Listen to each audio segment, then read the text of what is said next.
Hello everyone. Today I'm sharing with you how to guide users to browse more on your homepage. This is the next bottleneck many sellers encounter after achieving a passing conversion rate. You might find that users enter the store and might click on one or two items, but they just look and leave, rarely browsing further. So you start to wonder, is there not enough content? Are there not enough products? Is the homepage not engaging enough? But the reality is often, users don't not want to browse, but rather don't know where to go. Below, I won't discuss adding content, but rather start from user browsing psychology and path design, breaking down step by step how homepage design can truly guide users to browse more. First, the conclusion. Users browse more not because of a lot of content, but because of a smooth flow. This is the core of understanding this problem. The problem with most homepages having shallow browsing depth isn't a lack of information, but rather, the information lacks direction. Users have to make their own judgments at every step and don't know what to look for next. Browsing depth is essentially a result of path clarity. Second, the first step, the homepage must give users a reason to continue. Many homepage problems stem from the first screen. A common scenario is, the first screen provides complete information, but it has already said everything that needs to be said. The user's subconscious reaction is, I understand, I can move on. A homepage that truly guides continued browsing typically does only 3 things on the first screen. Tells you what the store sells, tells you the main focus, but deliberately leaves some unfinished information. For example, only displays the main series. Don't show all the products at once. Browsing is predicated on, there's still content worth reading. Third, the second step, let users be led, not find their own way. This is the fundamental reason why many homepages have mediocre conversion rates and browsing depth. If the homepage structure is plainly laid out modules, each equally important, with no clear order, users will experience a state of mind. Which should I look at first? Once users have to decide the order themselves, the browsing depth will significantly decrease.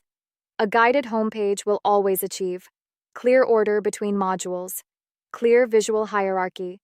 The previous content naturally leads to the next users browse more not actively, but are led along. The third step, solve only one problem per screen to keep browsing going. Many homepages look crowded, but users quickly leave. The reason is often, brands, activities, products, and selling points appear simultaneously on one screen. The user's brain needs to constantly switch focus, easily leading to fatigue. Homepages that truly lengthen the browsing path almost all have one thing in common. Answer only one question per screen. For example, this screen, what's the main recommendation? Next screen, what other options are there? The screen after that, how do different people choose? When users receive clear feedback with each screen they view, they will naturally continue scrolling. Step 4. Use choice clues, not product stacks. Many sellers believe more browsing, more product display. But the reality is often the opposite. If the homepage shows a large number of products, but without any categorization logic, users will quickly find themselves. I don't want to look at them one by one. The effective approach is, by target audience, by scenario, by purpose, give users choice clues rather than the burden of choice. Users prefer browsing, options prepared for me, rather than a list I have to filter myself. Step 5. At key points, give users subtle cues for the next step. This is a very subtle but very effective detail. For example, natural transitions between modules, subtle text hinting at more options, visual guidance extending downwards. These aren't hard sell prompts, but subconsciously tell users, there's more content below, instead of, this is the end. Browsing depth is often hinted at. 7. Step 6. Avoid letting users feel their task is complete after viewing one screen.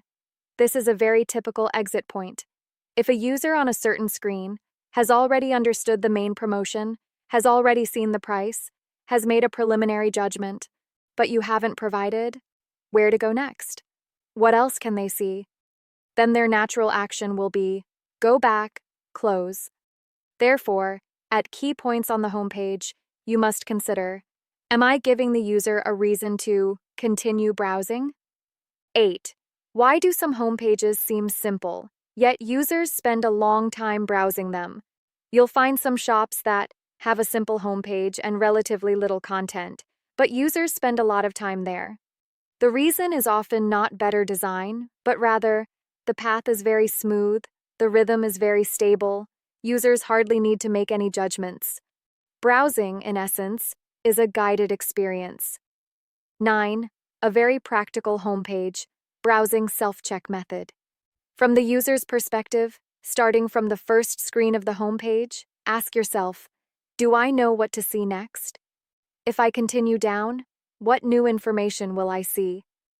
Is there a screen where you feel a strong sense of ending after viewing it? If the answer is yes, that screen is the browsing breakpoint. A very practical suggestion for sellers: if you want users to browse more, don't rush to add content.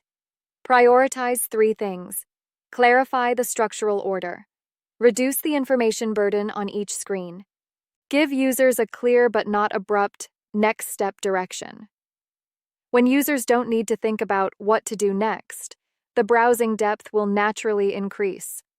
In short, the key to guiding users to browse more on the homepage isn't a lot of content, but rather a smooth navigation. When your homepage achieves the following: step-by-step flow, screen-by-screen transition, uninterrupted navigation, and no confusion, users will naturally be more willing to look, browse, and linger.